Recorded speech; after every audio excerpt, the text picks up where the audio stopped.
mo kay Miss Laura Honor, no? What are your fondest memories of her? Hindi yung makakalimutan kay Ate Guy mo? Ang dami-dami. Ang dami-daming memories sa kanya. Although, madalas ang maalala mo yung generosity niya pag last day ng shooting. Sa hostisya na lang halimbawa, yung TF niya, ipaparapon niya pa sa lahat. Okay. Papamigay niya. Tapos isa galing pagkakit sa pera. May nagsiyang bigyan ng bigay ng bigay. Pag nagsha-shopping kami, pag nag-abroad kami, noon, halimbawa nung pinalabas yung DH, naglibot. Tuwing magsha-shopping, siya nagbibig ng pera sa lahat ng mga kasamahan. Kaya ako nahihiya ako. Pag nasa electronic store, tinataguan ko siya. Hinahanap niya ako, nagkakabulan kami sa loob ng tindahan, nag-uunahan magbayad. Hindi naman siya maunahan. Gagawin niya. Siya pa rin ang magbabayad. First reaction niya po nung nalaman yung nawala si Ate Guy nung Holy Wednesday? Nagulat pa rin ako, although alam ko nang may sakit siya. Nagkaka-text lang kami. Yata lang kung nawala siya. Pero nang nangyari yun, nagulat pa rin ako. Siyempre nagulat ka pa rin. Kasi inaisip mo na mas may sakit. Tagal eh. So yun. So, nung tinawagan ako ni Matet nung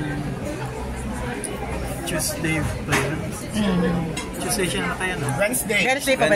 So, nung tinawagan ako ni Matet Wednesday ng hapon at pumunta ako. Ayun. All the emotions na tingnan siya. Kailan po huli kayo nagkita ni Ate Guy? Before po nangyari? Bago itong namatay siya. Well, ang last time ko siya sa hospital. Nung namatay siya. Nandun ako sa kwarto. Nung nawala na siya ng hininga. Tito Ricky, okay. Pero nagte-textan ko yung madalas. Ang last time na nagkita, baka isang himala. Yung play po, para mag-recording siya, ikaw ang kumimbinsi sa kanya. Yeah, parang yun. I'm not sure kung after that nagkita pa kami, pero madalas kami mag-text kan ni Guy. Mag-isipan siyang mag-text. Pag nag-text siya sa'yo, hindi ka sumagot. Te-text siya ulit. Later, Kuya, Ricky, galit ka ba? Madali siya magkaganap. Typical Guy yun. Magdududa siya, galit ka ba? Ba't hindi ka nag-text pa? Yung gagawin mo. Sa palagay mo, Tito Ricky, no? Bakit po siya ang tinuring na superstar ng ating industry?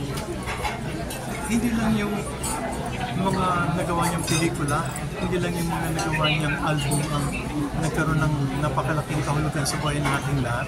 Siya mismo, as Nora Honor, yung pagkatao niya, isang maliit na babae, 4'11", morena, galing sa hirap, naabot niya yung pinakamataas na pwedeng abutin ng isang artista sa atin sa Pilipinas. Hindi siya ng pag-asa na lahat na pwede niyo abutin ang pangarap niyo. Kasi kayo, kaya ko na nasa gilid lang ng lipunan at walang pumapansin. Hindi siya ng pag-asa sa lahat. Binuhay niya yung pangarap ng mga tao.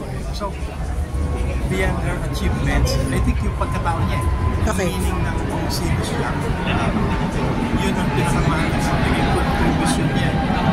Siya mismo. Gaano po kalaking kawalan ngayon sa industriya ang mawala ang isang ating superstar at national artist? Needless to say, ang laking kawalan kung gano'n. In a way, naging mukha siya ng pangarap ng ordinaryong Pilipino. And then nawala siya. Ang laking kawalan. Pero, I'd like to be hopeful and celebratory about this.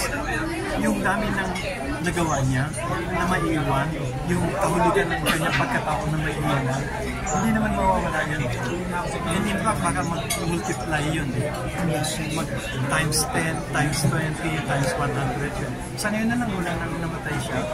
Sa social media, nakita mo, nagsusulatan natin. Yes. Totoo po yun. Sa kanya, lahat ng mga ginawa niya na hindi alam ng ibang tao, lahat ng lalabasan. Kumbaga parang ngayong namatay siya, binubuhay siya din ng lahat ng mga tao 100 times. At mangyayari pa yan ang paulit-ulit. So, yeah, malaking kawalan. Pero, ang laki rin ng nandito. Nang maiiwan na nandito. Sabi niyo po sa Ricky, nasa hospital kayo. Kailan po yan? Nung nasa hospital kayo na dinalaw? Tuesday? Nung Tuesday, wala na po siya that time. Nire-revive siya. Nire-revive siya ng ilang beses. hanggang sa parang hindi na, the whole night, binatay siya, hindi pa nagpa-flatline at Nakausap niyo pa po siya, hindi na, no? hindi na, bumulong lang. Bumulong kami, sinamatyan sa kanya ng pamamaalam. And then, after a while, hindi pa siya Talaga pala hanggang sa uli kayo pa rin yung kasama niya, no? I mean, di ba dun sa time na... Nandun yung pamilya. Andun, isa kayo, di ba? Isa kayo sa nandoon. Isa kayo sa nandun talaga. Ako lang yata yung hindi ka pamilya na nandun sa kwarto. Pero parang anak-anakan ko naman. Yung mga ayas ko. Anong panangandan. So, yun. Yun, nandun ako nung... Binawian siya ng buhay. Huling-huling yan. Maraming salamat po sa inyo. Thank you so much Thank po. you po, Sir Rick.